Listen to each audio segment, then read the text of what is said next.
ولا يتكلم أحد بموت رسول الله إلا ضربته.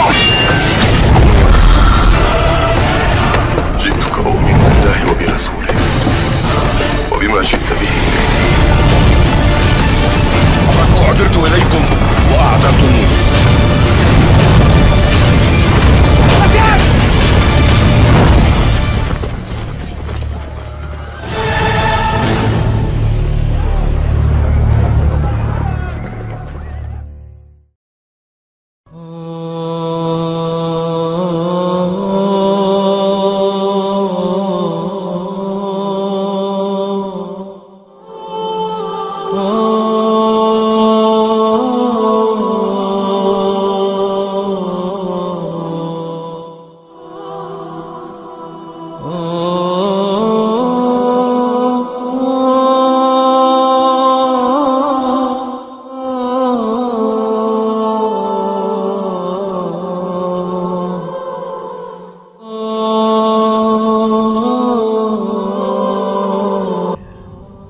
Jemaah sekalian rahimakumullah, sebagai muqaddimah untuk tazkiyatun nufus, Allah Subhanahu wa taala berfirman mempertanyakan dari manakah kita itu diciptakan.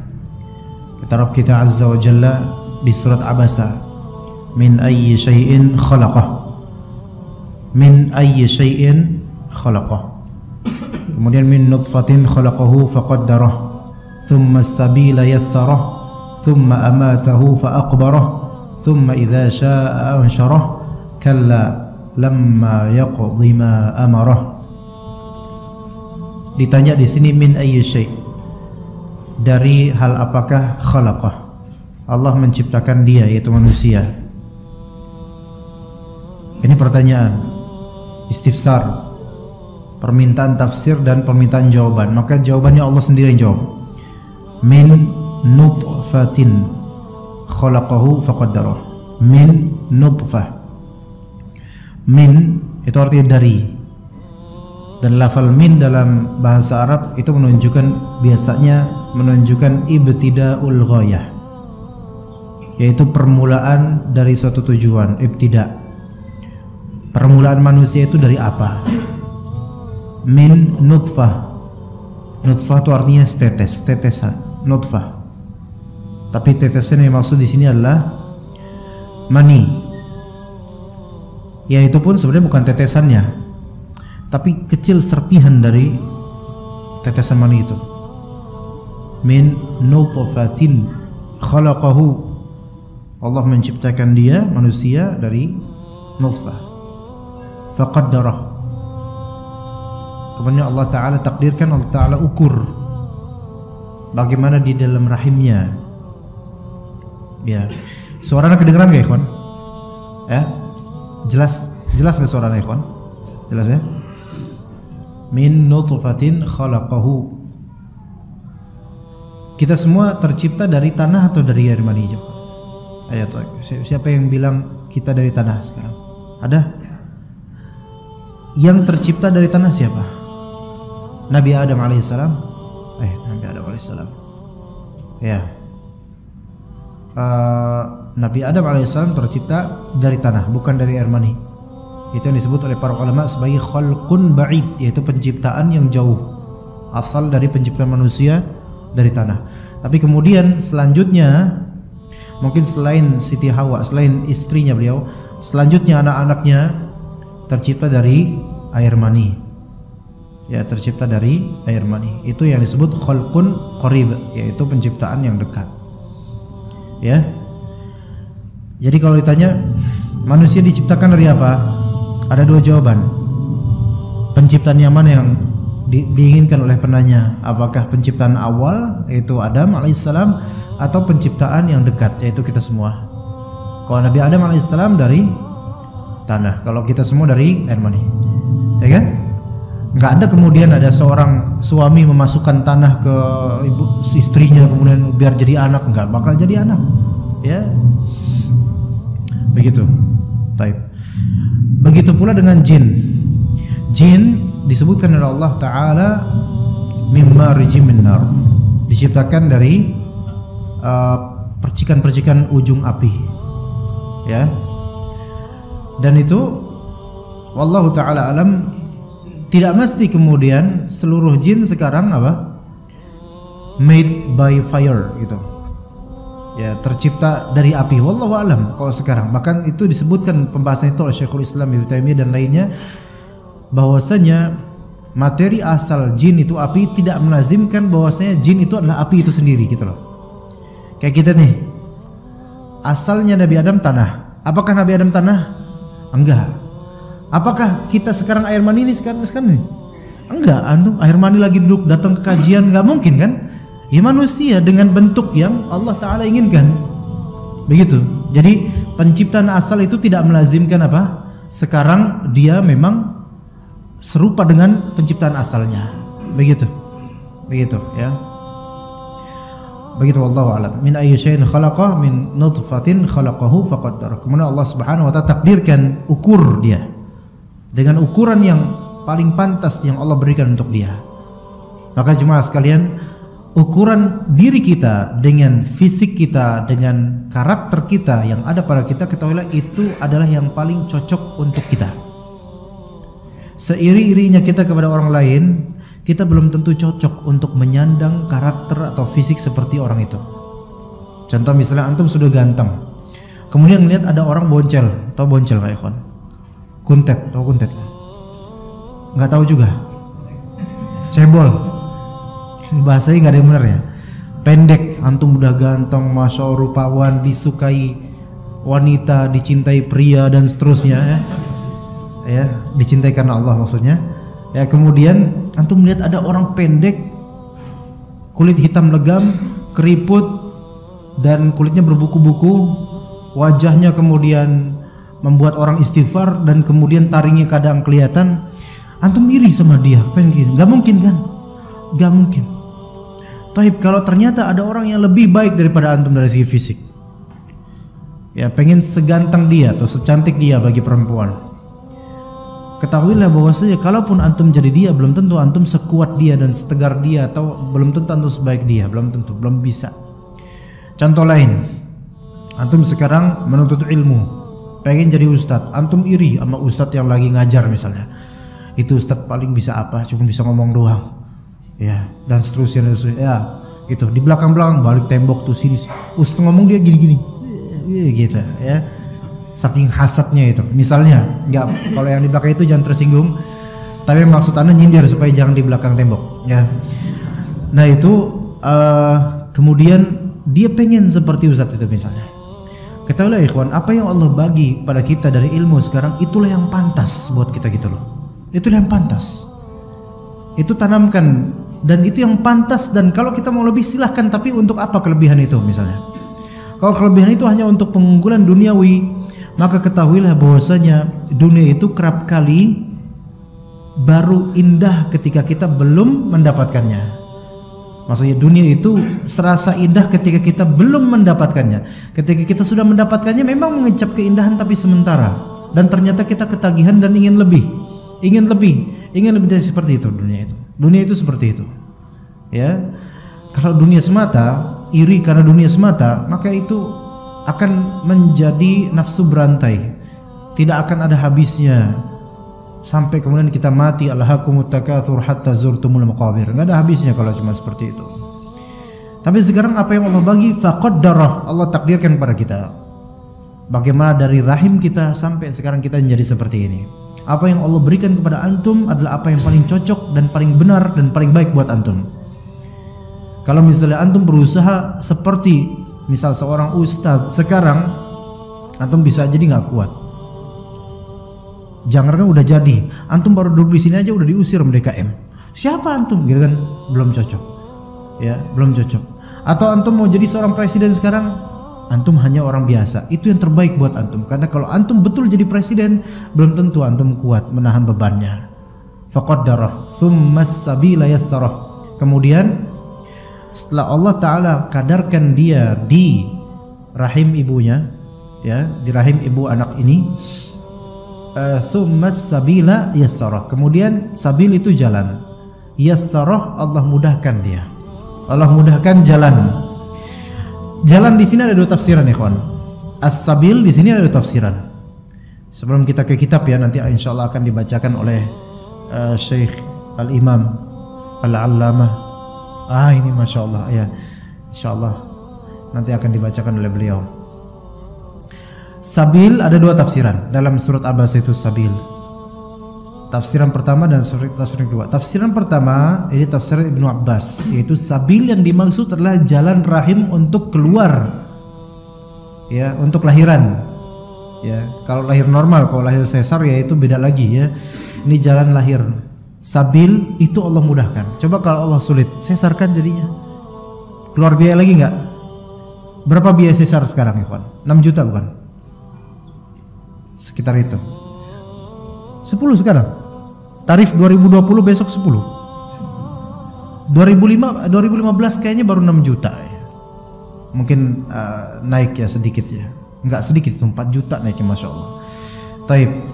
Lumayan kan itu? Tidak Allah mudahkan keluar, akhirnya jadinya sesar. Coba kalau Allah mudahkan, seperti kita rata-rata lahir normal ya, insya Allah ya. Alhamdulillah. Tsumma sabila yasar, itu pemudahan dari Allah.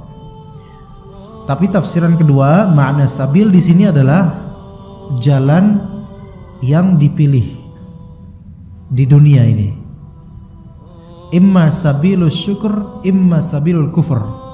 Imma bisa sabil asyukur, bisa sabil al-kufur. Bisa sabil apa? Jalan syukur atau jalan kufur. Pilih. Kata Allah Subhanahu wa taala, "Inna hadainahu sabila imma syakira wa imma kafura." Sesungguhnya kami telah memberi dia petunjuk jalan. Terserah di sini dia mau apa. Mau mengikuti petunjuk sehingga dia syukur, atau dia melenggang berpaling sehingga dia kufur. Tinggal pilih. Maka kata Allah tadi di surat Abasa, "Tsumma sabila yassarah." Tafsiran di sini yang kedua adalah sabil, imma sabilus syukur, imma sabil al-kufur. Ya. Bisa saja Allah mudahkan seseorang untuk bersyukur, mungkin dengan ibadah, menuntut ilmu, mengajar dan seterusnya Allah mudahkan. Ada orang yang Allah mudahkan untuk menuju kekufuran. Baik, bagaimana dengan maksiat? Maksiat itu adalah dikatakan ulama ma'asiyah baridul kufur. Maksiat adalah posnya kekufuran.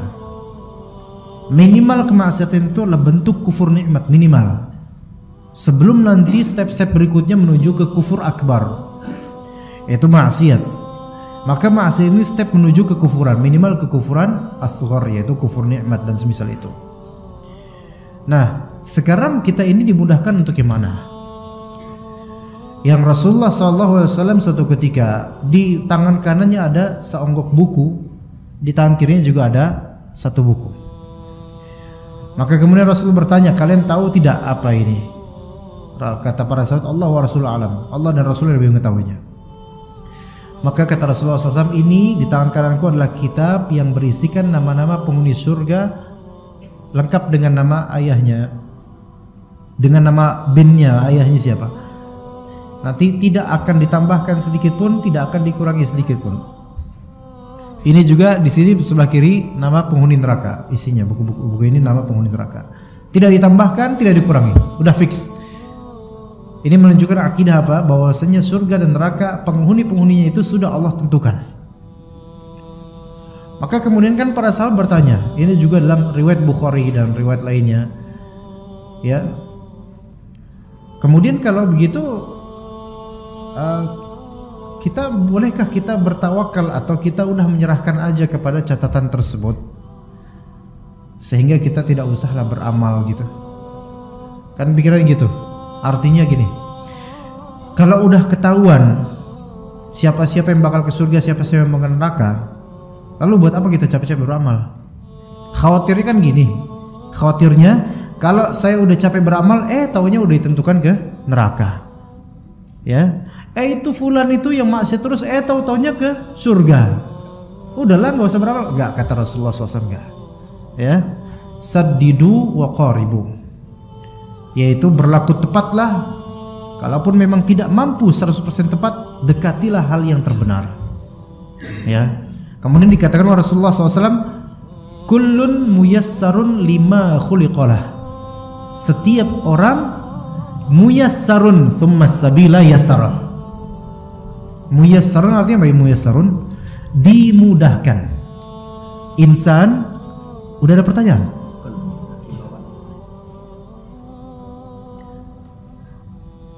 Ini ada baca langsung atau dengan bahasa ana? Langsung aja.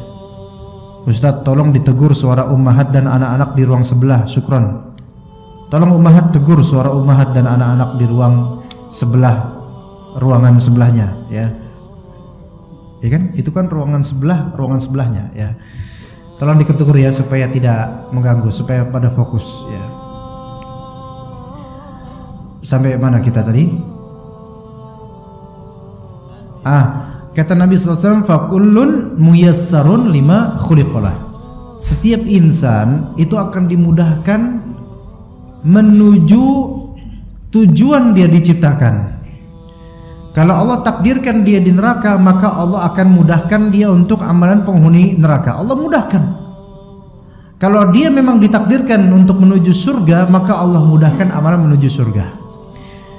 Gitu. Ya, ini namanya taisir, ya. Yassarah thumma sabila yassarah. Ini tafsiran kedua dari tafsiran sabil tersebut. Kalau sabil di sini kita ambil tafsiran sabil di sini artinya adalah imma syukur imma kufur, maka ya ini juga tafsiran yang bagus. Ya, kita udah lahir nih sekarang. Nah, sekarang kita selama ini dimudahkan dalam konteks apa? Gitu loh. Baik atau buruk? Syukur atau kufur? Kalau ibadah syukur, kalau maksiat kufur. Ya, tsumma sabila yassara. Tinggal kita lihat masing-masing. Dan kemudian apakah ketika kehidupan dunia ini kita udah enak ya dengan beragam hal yang Allah berikan kepada kita, selesai? Enggak. Ternyata ada step berikutnya. Tsumma amatahu fa aqbarah. Kemudian Allah Ta'ala apa? Mematikan dia. Nah, di sini fa'aqbarah.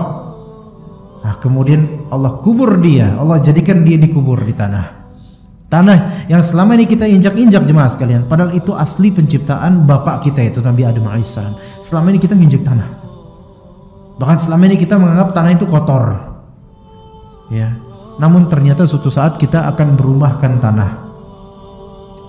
Kadang kita melihat rumah seseorang yang terbuat dari kayu di kampung-kampung, lantainya tanah. Ya Allah, miskin, mungkin gitu katanya. Ketahuilah bahwasanya ketika kita jadi mayat dikubur, itu jauh lebih fakir lagi dibandingkan orang-orang yang kita ejek selama di dunia mungkin. Ya kan? Rumah masih kayu, ini bukan kayu lagi kita nanti, tanah.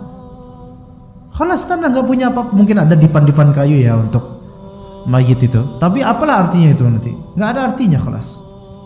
Ya, nggak ada artinya. Tsumma matahu fa akhbarahu. Jadi kemudian dimatikan, dikubur. Nah, selesai? Enggak. Kalau selesai itu bagi orang-orang kafir. Maksudnya dianggap selesai itu enggak. Tsumma idza syaa'a ansyarah. Nah, ini step nanti kubur akan kita bahas sedikit setelah qiraah. Tsumma idza syaa'a ansyarah. Tsumma idza syaa'a ansyarah. Kemudian ketika Allah Ta'ala berkehendak, maka Allah Ta'ala akan membangkitkan, maksudnya mengumpulkan semuanya, ya, menyebarkan kitab-kitab catatan amal mereka.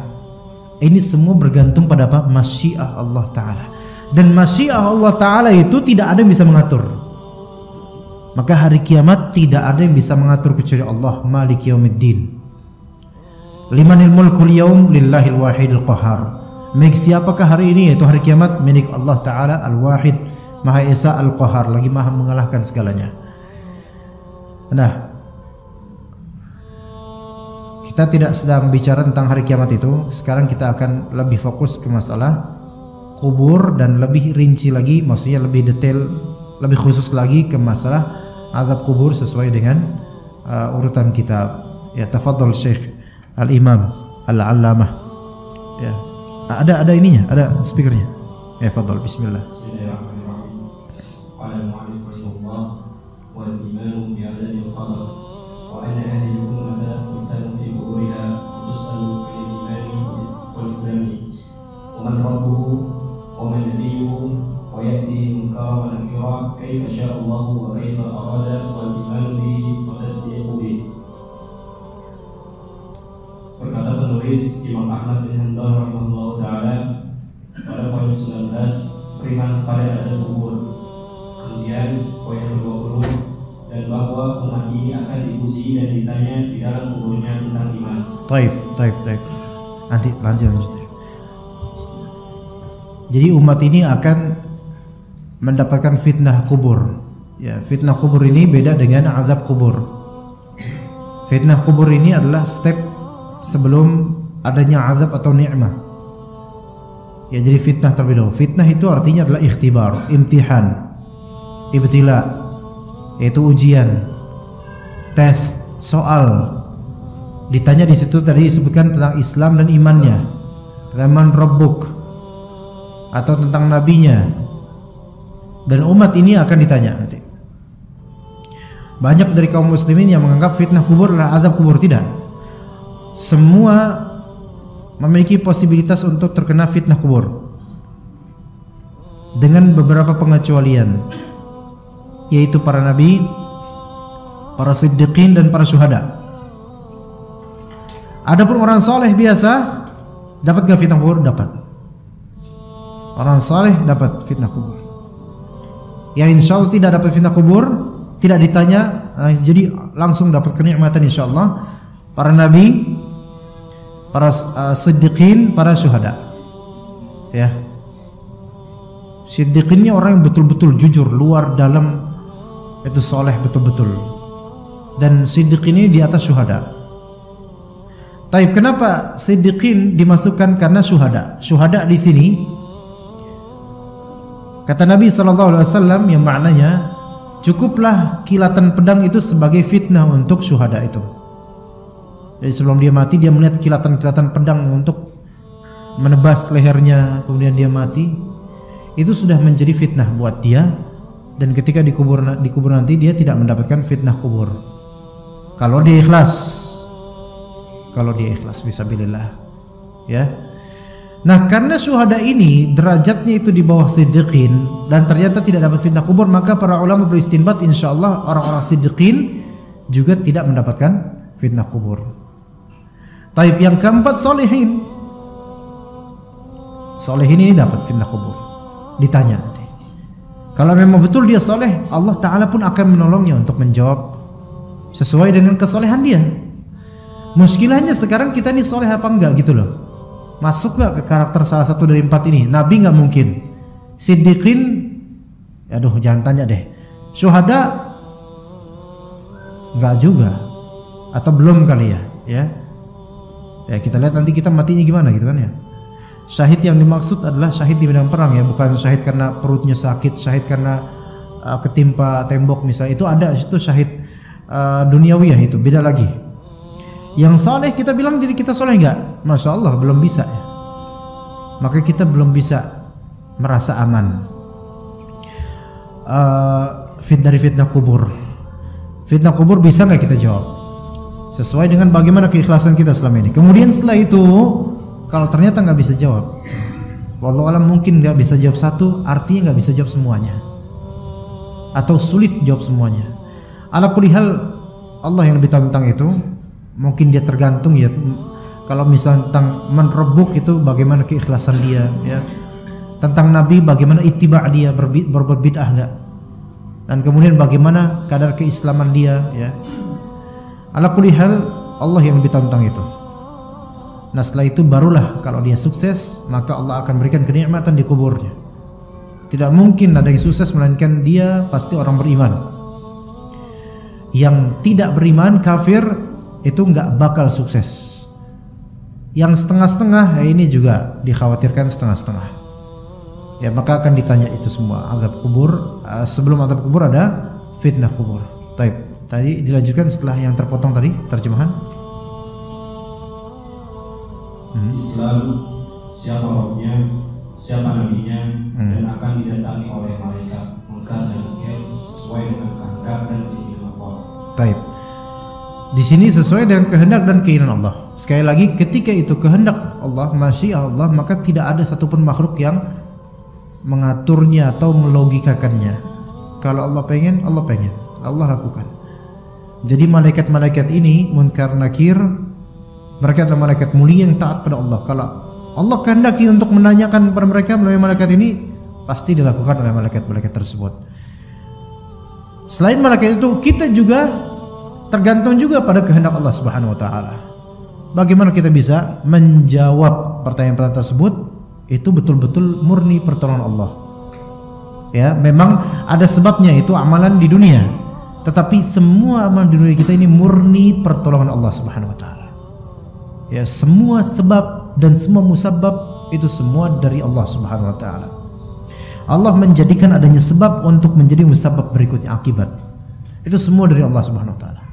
Jadi agar kita bisa sukses menjawab pertanyaan di kubur nanti, maka jangan bermodal amal soleh saja, tapi minta kepada Allah Subhanahu wa taala. Dan Rasulullah sudah membekali kita dengan beberapa doa, di antaranya Allahumma inni as'aluka, Allahumma inni a'udzubika min adzabi jahannam wa min adzabil qabr. Itu di antara bekal. Wa min fitnatil mahya wal mamat wa min fitnatil masiihid dajjal. Itu di antara ikhtiar kita. Jadi jangan cuma berikhtiar dengan amal soleh dalam artian saya banyak sholat, saya banyak ngaji, dan insya Allah dengan amal soleh ini saya akan. Bentar, minta juga sama Allah Ta'ala. Karena bagaimanapun segala ini itu terserah Allah nanti bagaimana, gitu loh. Jadi kita kalau mengandalkan amal soleh kita, lama-lama syaitan mulai menggerogoti, ya, mulai merasa bahwasanya amalan soleh inilah secara zat yang bisa menyelamatkan kita. Salah. Sebagaimana Nabi SAW juga menyatakan, kalian tidak akan bisa masuk surga dengan amalan soleh kalian. Padahal amalan soleh itu sebab loh. Tapi sebab tersebut tidak akan bisa menjadi penjamin kecuali kalau Allah Ta'ala menghendaki dia menjadi penjamin. Jadi kembali ke Allah lagi gitu loh. Iya. Dan ada kalinya orang amalnya sedikit, tapi Allah telah menjamin dia supaya masuk surga. Tuh lihat, berarti semua ini kembali kepada Allah, bukan kembali ke diri kita masing-masing. Di sini syaitan tuh akan menggerogoti, ikhwan, kalau kita mengandalkan amal soleh semata. Ya, betapa banyaknya orang yang mengandalkan kesolehannya kemudian dia terjerumus karena pengandalannya terhadap kesolehan dia. Bisa itu, bisa jadi gitu. Yang merasa saya banyak sholat, saya udah hafal 30 juz kok. Ya, pasti Allah ampunilah. Nah, kan gitu. Nggak perlu doa, nggak perlu apa, kan saya udah banyak beramal. Ya. Jadi hati-hati dengan mengandalkan amalan soleh semata. Yang justru paling pertama kita harus yakini bahwa saya bisa beramal pun itu Allah yang bikin seperti ini. Apalagi nanti untuk urusan akhirat, maka Allah lah yang lebih berkuasa lagi, gitu kan? Dilanjutkan Syekh. Fadhal. Dan kita mengimani dan membenarkannya. Iya. Kita nu'min wa nusaddiq, yaitu kita mengimani dan membenarkannya. Nu'min, mengimani, dan tasdiq. Apa bedanya iman dengan tasdiq, ikhwas sekalian? Iman dengan tasdiq apa bedanya? Ada perbedaan. Ya, tasdiq itu lebih umum daripada iman dari segi definisi bahasa. Dari segi bahasa, tasdiq itu percaya, tok. Ya. Tapi iman itu percaya yang melazimkan adanya konsekuensi. Itu bedanya percaya tok dengan iman. Ya, itu bedanya. Suara apa tadi? Oh itu ya, taib. Itu bedanya iman dengan tasdiq. Tasdiq percaya, iman percaya plus gitu loh. Plusnya apa gitu? Konsekuensinya apa? Konsekuensinya adalah amalan, gitu. Itu bedanya. Ya kayak kita misalnya, mas, saya baru gajian loh, percaya. Tahu kan, percaya kan? Ya udah. Ada nggak konsekuensi amalan dari mempercayai itu? Nggak ada, udah biarin situ gajian ya. Tapi nggak juga, mas, saya gajian loh, saya imani kamu. Kenapa iman? Percaya plus. Percaya berkonsekuensi adalah amalan, yaitu traktir. Enggak, kayak itu bukan iman itu. Iman dalam definisi Ahlus Sunnah wal Jamaah itu adalah apa? at-tasdiqu bil qalbi wa talaffuzu bil lisani wal 'amalu bil jawarih, yaitu tasdiq. Tasdiq itu apa? Mempercayai di kalbu, ya. Lisan pun mengikrarkannya gitu loh, dan anggota tubuh pun mengamalkan konsekuensi dari apa yang dia percayai, gitu. Itu iman. Jadi iman itu lebih spesifik, ya, karena dia berbuntut konsekuensi berupa amalan, baik di lisan, baik di anggota tubuh, ataupun bahkan di hati. Kalau misalnya kita percaya, antum tanya aja, wala in sa'altahum man khalaqas samawati wal ard la yaquluna Allah. Antum tanya ke orang-orang, siapa yang menciptakan langit dan bumi? Mereka bilang Allah. Tapi kok mereka tetap aja nyembah patung? Tuh orang-orang jahiliyah musyrikun kayak gitu, nyembah patung. Ya. Padahal mereka percaya, ini cuman percaya tok, gitu loh. Belum sampai beriman. Tapi kalau beriman, misalnya mengetahui bahwa saya menciptakan langit dan bumi adalah Allah. Ketika antum melihat langit, antum mengingat penciptanya. Ini yang menciptakan langit, awan, dan atasnya lagi bintang-bintang bulan, itu Allah Subhanahu wa taala. Zikir qalbu seperti ini itu adalah konsekuensi dari keimanan. Maka iman ini memiliki konsekuensi, tidak sebatas percaya doang. Tidak sebatas percaya doang, ya. Begitu. Nah, kadang juga berupa amalan anggota tubuh. Kadang berupa amalan anggota tubuh. Tapi di antara konsekuensi iman kepada azab kubur adalah seseorang berikhtiar untuk selamat dari azab kubur. Itu di antaranya. Beda dengan orang cuma batas percaya doang. Ya tanya orang-orang yang mungkin nggak ngaji, nggak pernah ngaji, tanya mereka. Sampean ngerti nggak azab kubur? Oh iya itu, ya siksa kubur itu. Apa itu? Nama band loh, nama band. Ya azab kubur ya, azab kubur. Tapi nggak ada tuh ikhtiarnya untuk menghindari azab kubur, nggak ada. Doa enggak, beramal tidak, sholat enggak, bersuci tidak. Berarti orang ini sebatas apa? Percaya tok, tasdiq. Jadi perlu apa? Sampai derajat level iman. Tapi iman versi Ahlussunnah wal Jamaah, bukan versi Murji'ah ya. Iman versi Murji'ah itu kadang-kadang tasdik doang. Percaya toh, udah nggak. Walaupun saya nggak ngomong, kadang Murji'ah ada beragam macam. Kalau Anda jebarin nanti panjang lagi, nggak usah. Ya ala kulli hal. Jadi dikatakan oleh Imam Ahmad di sini, yaitu nu'minu bihi wa nusaddiquhu. Kita mengimani adanya azab kubur, yaitu dengan keimanan yang melazimkan adanya konsekuensi amal, dan kita mempercayainya. Jangan cuma percaya tok gitu. Kayak misal kita cuma yang hadir kajian, alhamdulillah ya, hadir kajian, dengerin ustaz ngomong. Percaya, saya percaya ustaz, masa ustaz bohong, nggak mungkin.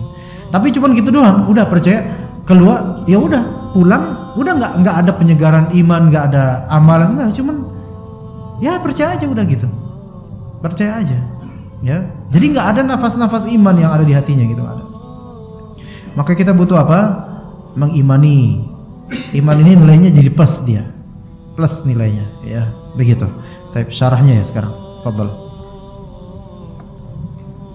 Yang pertama, nas-nas tentang azab dan nikmat kubur juga mutawatir. Di antaranya adalah sabda Nabi sallallahu alaihi wasallam sahih. Rasulullah sallallahu alaihi wasallam bersabda, "Istajibu billahi min adzabil qabri fa inna adzabal qabri haqqun." Berimunlah pada Allah dari azab kubur, karena sesungguhnya azab kubur itu hak, benar adanya. Tapi di sini ikhwan, itu hadis yang diriwayatkan secara masyhur dia ketika Nabi SAW lagi di kuburan ya bersama beberapa sahabatnya ya. Lafalnya ista'idzu min adzabil qabr ini. Istajibu. Bukan ista'idzu, bukan. Tapi mungkin redaksinya beda. Tapi ketika itu memang ada yang lagi dikubur ya.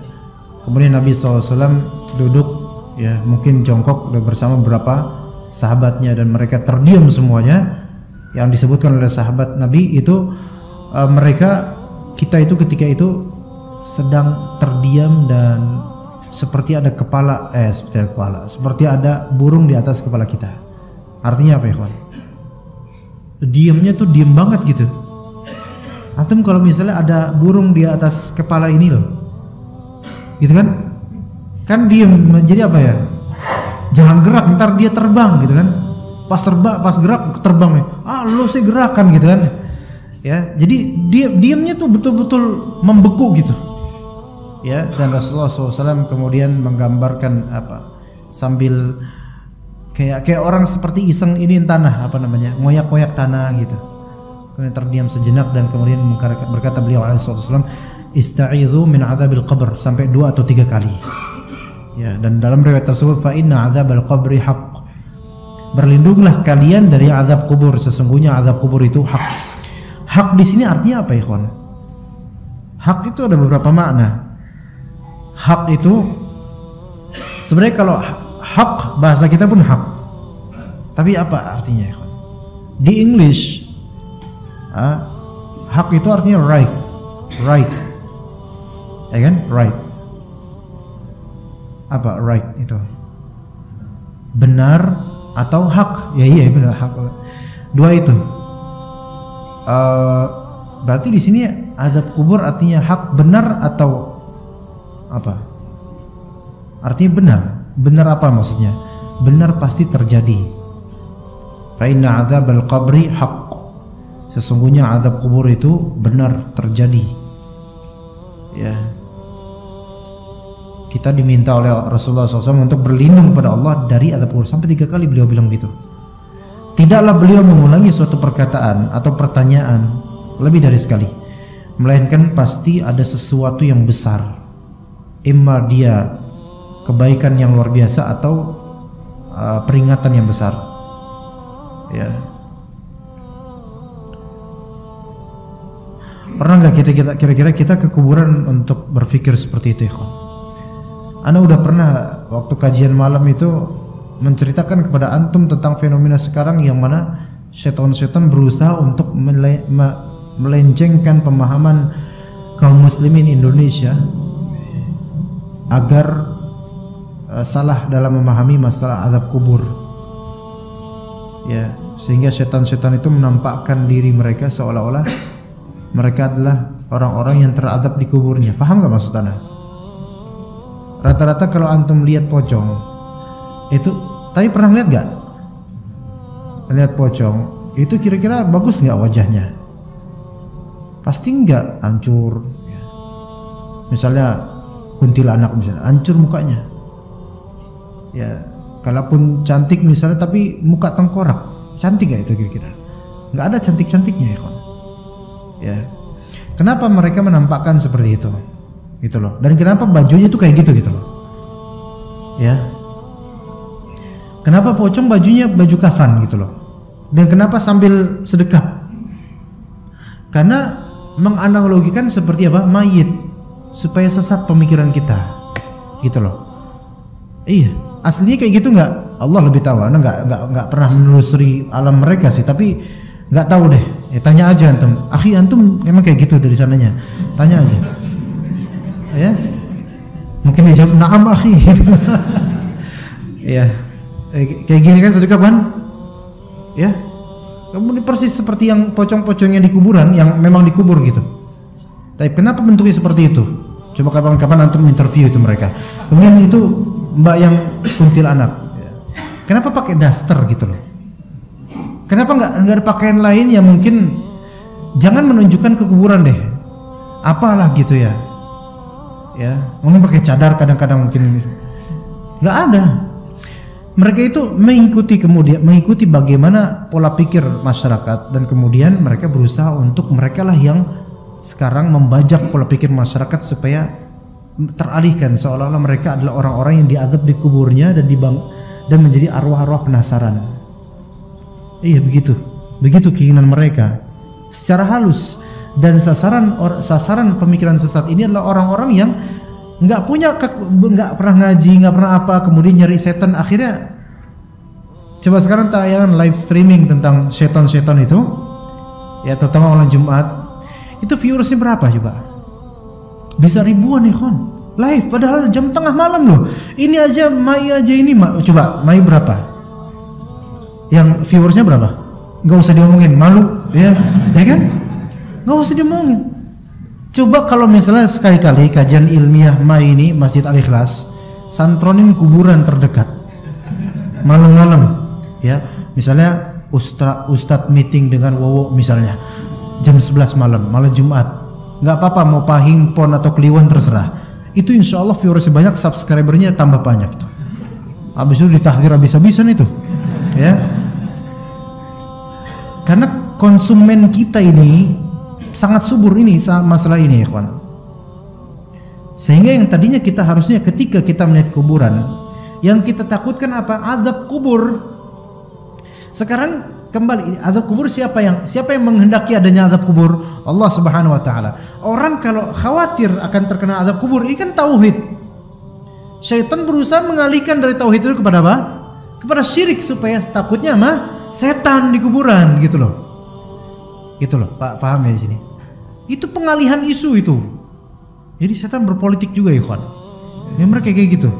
Supaya yang tadi kita tuh takut sama Allah, takut dengan azab Allah di kubur, ya, di alam barzakh, dialihkan oleh setan kemudian supaya takut sama penampakan mereka. Kan gitu. Ya. Dan ini salah juga sebagian mindset orang masyarakat Indonesia, supaya kita tidak takut, kita harus sering ke kuburan supaya mental kita kuat. Salah juga ini.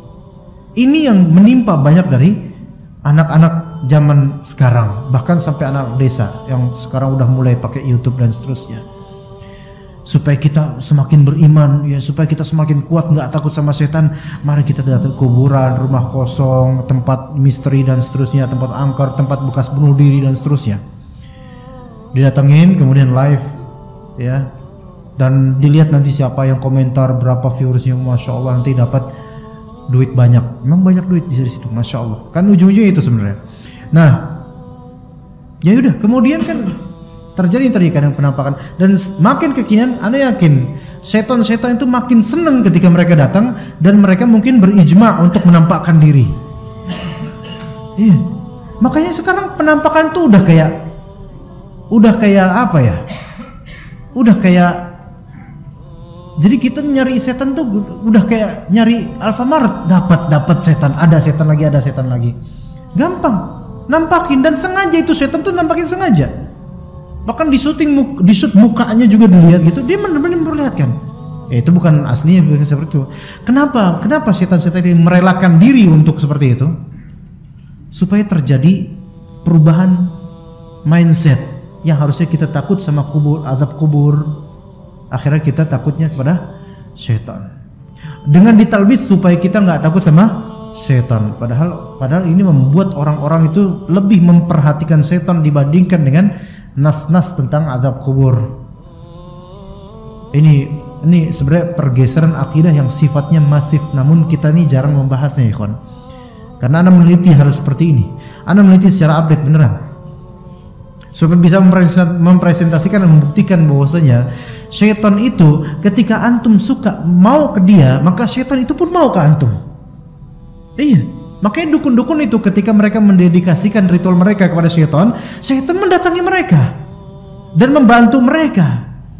Semakin bantuan, nah inilah yang kemudian antara manusia dengan syaitan bekerja sama. Kadang-kadang kerjasama tersebut sudah direncanakan syaitan, tidak disadari manusianya. Akhirnya terjerumuslah manusia tersebut tanpa dia sadar. Begitu. Iya. Kemudian bisa diikat, ya. Mas, kuntilanak nampakin diri. Ya, diikat sama YouTuber, diikat pakai kabel USB. Bawahnya karena emang gak ada kakinya, ya. Jumhur kuntilanak gak ada kakinya, jumhurnya. Iya. Antum grepe-grepe nggak ada kakinya, nggak ada. Dia cuma badan sama kepala buat nakut-nakutin doang sebenarnya. Iya, tapi insya Allah orang seperti antum nggak ditampain, insya Allah. Iya, karena mereka takut dengan aura-aura pengajian itu, mereka jauh. Iya. Makanya mereka didapati di tempat-tempat sepi. Enggak di masjid ada nggak ada. Ya seperti itu. Itu kenapa mereka mau seperti itu? Mau dibegitukan. Ya. Sampai ditayangkan, itu justru keuntungan besar untuk mereka, ya ikhwan sekalian. Keuntungan besar buat mereka. Sehingga orang-orang yang tadinya mereka orang-orang sudah modern, kan sebenarnya setan-setan tuh aslinya awalnya udah nggak laku karena kita udah modern ya, udah nggak percaya lagi apaan sih kayak gitu kan. Akhirnya kemudian setan ada caranya seperti ini akhirnya, tapi pakai modern juga. Itu mereka menang banyak di sini ya kawan sekalian. Ya, dulu orang-orang desa mereka itu nggak begitu ngerti tentang azab kubur karena dialihkan oleh setan supaya takutnya sama penunggu, ya, sama penunggu, sama pohon-pohon keramatnya dan seterusnya. Dari situ udah mulai terkikis. Nah ini setan pakai cara yang lain yang justru menurut ana wallahu alam sekarang lebih masif lagi loh, gencar lagi setan dari kalangan jin ini untuk menipu manusia. Ya, dan mudah-mudahan kita nggak sampai, dan anak pribadi mudah-mudahan nggak sampai tertipu dalam masalah ini, karena ini masalah akidah, bahaya. Syaitan itu memang benar kalau misalnya mereka menampakkan diri dengan wujud dan bentuk yang masuk ke alam kita, mereka memang bisa berlaku seperti manusia dalam artian masuknya hukum-hukum alam dunia kita, ya, bisa kepegang, bisa dan seterusnya. Sebagaimana Rasulullah SAW pernah mencekik satu syaitan yang mau mengganggu dirinya. Itu syaitan tersebut ketika itu masuk ke alamnya, dalam dunia, dicekik sama Rasulullah sampai Rasulullah merasakan dinginnya lidah syaitan tersebut. Begitu kalau syaitan sudah memvisualisasikan dirinya secara materi alam kita, ya, dan seterusnya. Hal-hal seperti ini ikhwan terjadi memang, dan itu real. Sekarang bukan lagi perdebatan itu fake atau real, tapi kita masalah ini krisis akidah, pengikisan akidah buat, dan korban-korbannya rata-rata anak muda yang belum ngaji, nggak ngerti apa-apa, dibekali seperti ini kemudian nggak ngerti apa-apa, akhirnya apa? Mereka menganggap bahwa saya berdekatan dengan setan itu nggak ada masalah. Faham nggak maksudnya? Setan itu friendly gitu loh, nggak ada masalah dengan setan. Ini bahaya loh, ya. Ini lebih bahaya daripada orang yang ketika lihat setan kabur. Itu mending, karena setan kabur, ini setan deketin, akhi kaifa haluk, ya, setannya kemudian bingung lah. Lah setan Indo diajak bahasa Arab, ya kan?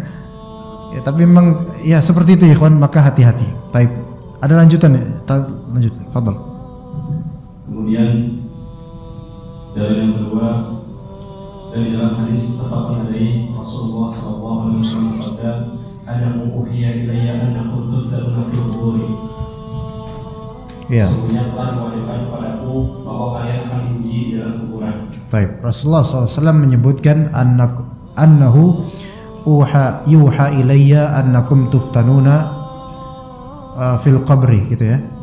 Bahwasanya aku diberikan wahyu bahwasanya kalian akan difitnah di kubur.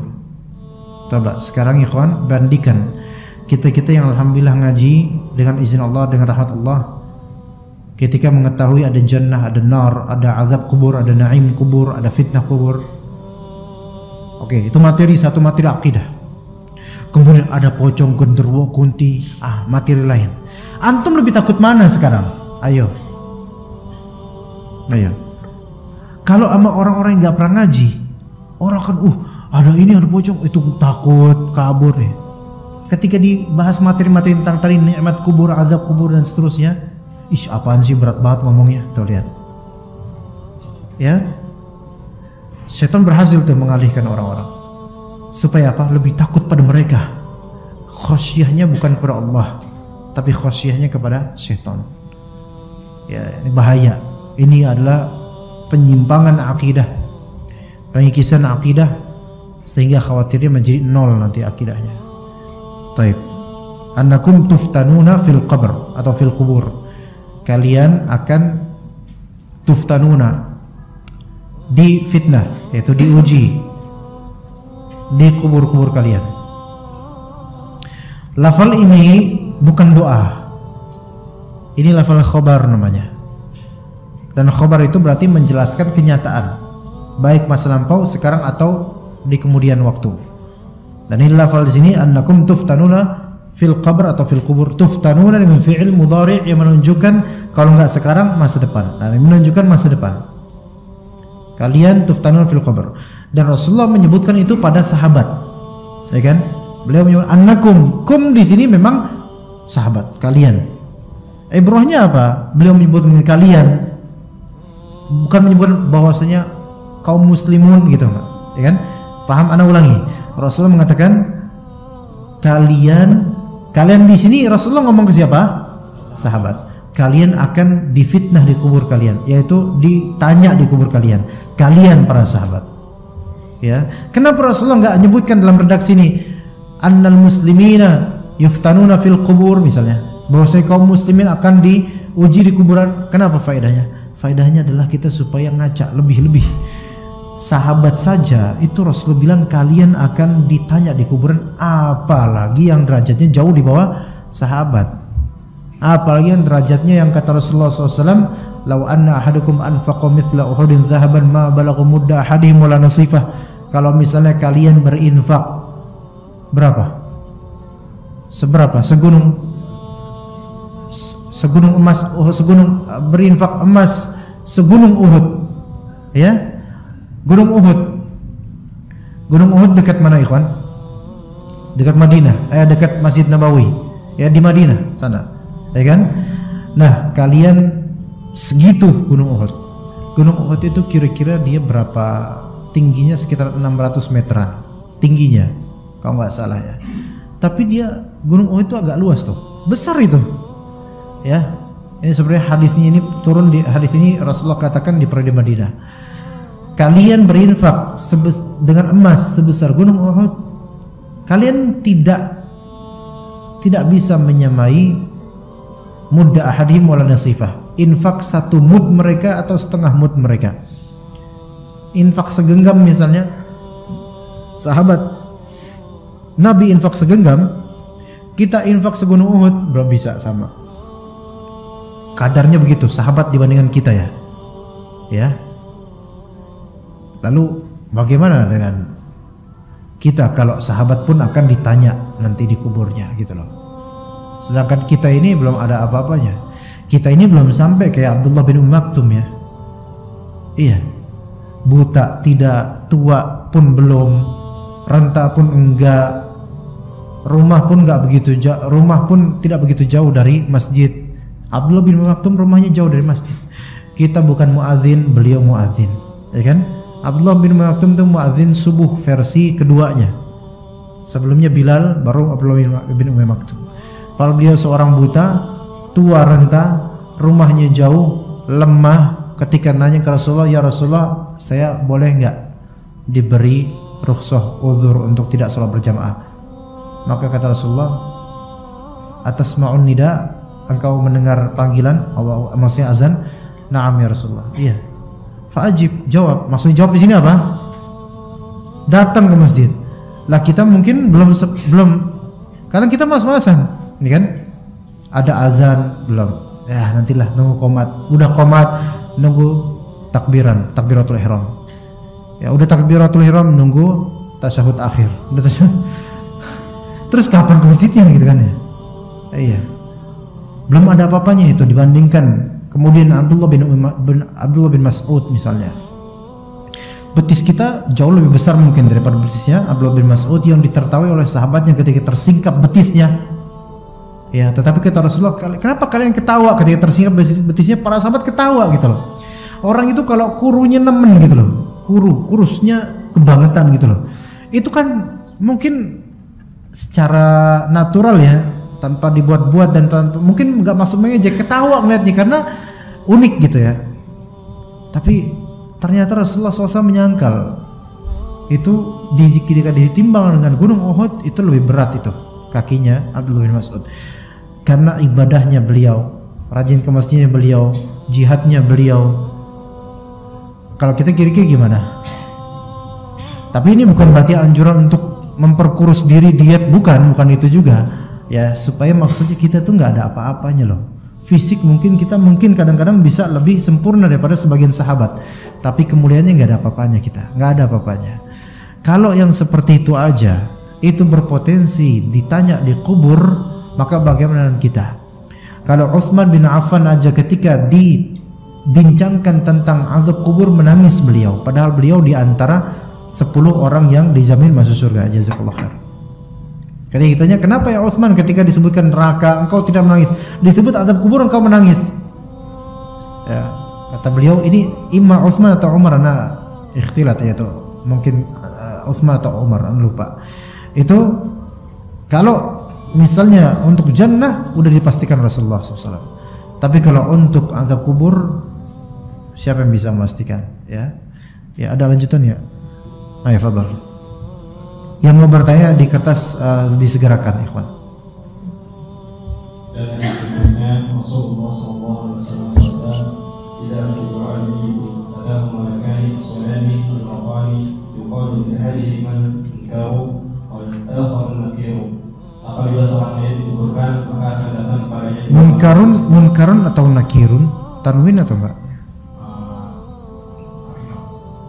Oh, al-munkaru wan nakiru. Iya, saya. Apabila seorang mayit dikuburkan, maka akan datang kepadanya 2 malaikat hitam dan biru matanya. Salah satunya disebut munkar dan yang lainnya disebut nakir. Taib, munkar dan nakir, nama malaikat yang mulia ini tidak melazimkan bahwasanya namanya jelek, karena munkar ini seolah-olah jelek, itu enggak. Malaikat Zabaniyah yang di neraka itu bukan karena membangkang kemudian ngurus neraka, bukan. Semua malaikat itu secara mutlak, semuanya tanpa kecuali, la ya'sunallaha ma amarahum wa la ya'sunallaha ma amarahum wa yaf'aluna ma yu'marun. Mereka tidak akan membangkang sedikit pun atas perintah Allah Subhanahu wa taala, dan mereka akan melakukan apa yang diperintahkan kepada mereka. Ya, itu para malaikat, termasuk munkar dan nakir. Munkar dan nakir ini mereka adalah orang yang, atau astagfirullah, mereka adalah malaikat makhluk Allah yang memiliki tugas khusus untuk menanyakan orang-orang di kubur. Dan alam barzakh seperti ini, ikhwah, bukan alam yang bisa kita logikakan sama sekali. Bahkan kalau mau kita logikakan pasti bisa menuju ke kesalahan nanti insyaallah.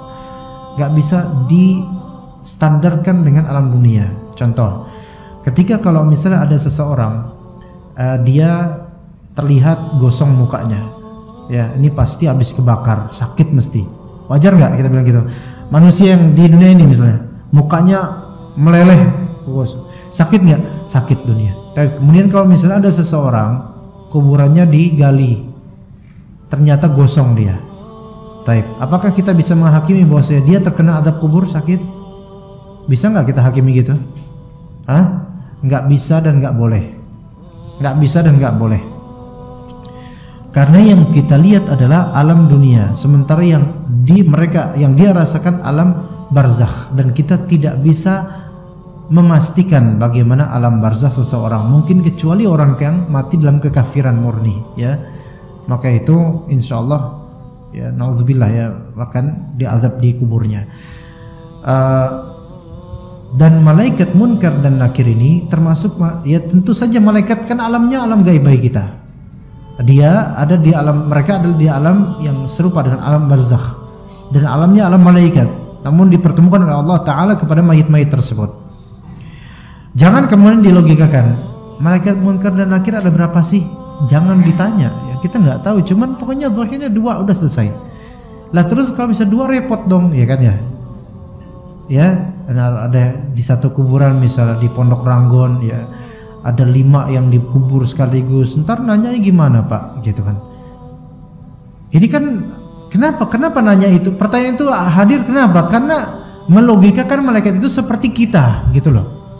Yaitu kita kalau nanya orang tuh nggak bisa, ya udahlah nggak usah. Ya kayak malaikatul maut misalnya. Ada berapa malaikatul maut? Zahirnya 1. Gimana kalau 1 kan di sini aja kemarin 2 orang sekaligus mati gitu loh. Apa nggak kecapean atau gimana atau ya dijadwalin sana sini apa nggak gini ya? Nggak usah mikirin gitu, kenapa? Ya kan? Ya repot kalau kita pikirin gitu, repot. Tapi sarannya bagi yang memang mau langsung melihat, ya cepat-cepat aja, ya kan? Itu mungkin dia akan bisa ngelihat gitu. Iya, itu diantara ya yang bikin menstop pertanyaan-pertanyaan seperti itu, ya dia mati aja cepat-cepat. Ya, dia akan bertemu insyaallah. Cuman masalahnya kalau seseorang ketika diwafatkan kemudian ada malaikat yang ternyata karena dia beramal tidak saleh atau kufur, akhirnya Allah kirim malaikat-malaikat yang mengerikan wajahnya. Nah, mengerikan wajahnya sebagian malaikat atau seramnya atau syadid, yaitu keras, ghilazun syadid, yaitu keras sekali, ya, sebagaimana di surat At-Tahrim, ya, yaitu malaikat di neraka, ya, itu bukan karena malaikat ini rendah, bukan, justru kemuliaan mereka sesuai dengan tugas mereka. Ya, jadi malaikat paling jelek itu ada berapa nih? Angel of Hell gitu, ya, udah angel tapi of hell gitu loh. Kemudian yang kedua Angel of Death, ya, dua malaikat tuh yang serem itu.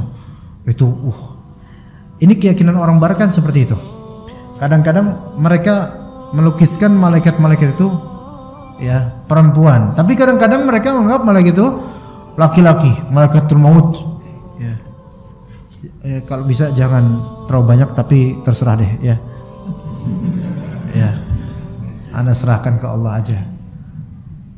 Ya, malaikatul maut ini atau malaikat neraka, malaikat yang bertugas di neraka atau malaikat munkar dan nakir, itu sifatnya kita sesuaikan aja apa yang di Al-Quran dan As-Sunnah. Selebihnya itu udah nggak usah dibincangkan lagi, bukan tugas kita sama sekali. Kita nggak bakal bisa juga melihat dan mencari-cari di kubur-kubur itu. Coba misalnya seseorang kan baru dikubur, selesai semua kan pemakaman, kan itu kan yang dikubur di alam barzakh lagi ditanya tuh, antum buka langsung, ya, cari malaikat munkar, malaikat nakir, coba ketemu nggak? Nggak bakal, karena udah beda alamnya. Iya, buka, masuk ke dalam, ya, taunya di atas ada yang nutupin, ya. Nah, itu cepet itu ketemunya itu, ya. Ya, nggak bisa. Karena malaikat-malaikat ini gaib bagi kita. Selain itu mereka di alam yang disebut barzakh. Barzakh itu secara makna adalah wasithah. Wasithah itu di tengah. Makanya wasit itu menengah gitu loh. Ya, wasit itu menengah. Ya. Kalau hakim garis bukan wasit, makanya di samping, gitu kan? Kan namanya hakim garis namanya juga, ya. Nah, wasit di tengah, ya. Tapi wasit ada juga nama daerah. Kayak akidah wasitiyah itu nama daerah wasit itu.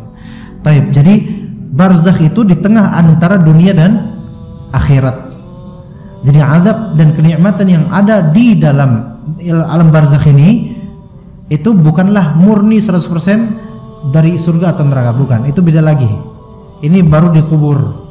Yang mana kalau nikmat dikubur alhamdulillah, tapi jauh lebih nikmat ketika dia sampai di surga. Azab dikubur na'udzubillah siksanya, tapi jauh lebih tersiksa lagi kalau di akhirat, di neraka. Jadi begitu, ya. Cuma memang sebagian orang atau banyak dari orang manusia terutama yang kafir sebagaimana Fir'aun itu akan ditampakkan kepadanya siang atau malam, ya, 2 kali sehari. Itu apa? Ditampakkan kepadanya azab yang pedih dan dia tetap mendapatkan azab kubur. Orang kafir tidak ada mendapatkan kenikmatan sama sekali. Adapun orang beriman kalau memang dia punya dosa yang melazimkan adanya azab kubur, maka dia akan diberi azab sesuai dengan kadar yang teradil yang Allah berikan kepadanya. Itu kalau Allah tidak ampuni. Tapi bisa juga azab kubur itu sebagai bentuk tamhis, yaitu pembersihan buat dia yang nanti di akhirat ternyata Allah Ta'ala hapuskan dosa-dosa. Bisa aja. Itu terserah Allah. Pokoknya orang-orang mukmin ini selalu diberikan perbedaan dibandingkan orang-orang yang murni kafir atau yang murtad, atau orang munafik, kafir munafik, ya, atau zindiq, ya. Orang-orang mukmin ini diberikan perbedaan. Bahkan kalaupun orang mukmin masuk neraka, itu disebutkan dan disebutkan oleh sebagian ulama, ya, bahwasanya mereka untuk anggota wudhu mereka tidak akan terkena api-api tersebut. Wallahu ta'ala alam. Ya, mungkin untuk materi sampai situ aja. Sallallahu ala nabiyina Muhammad wa ala alihi wa sahbihi ajma'in.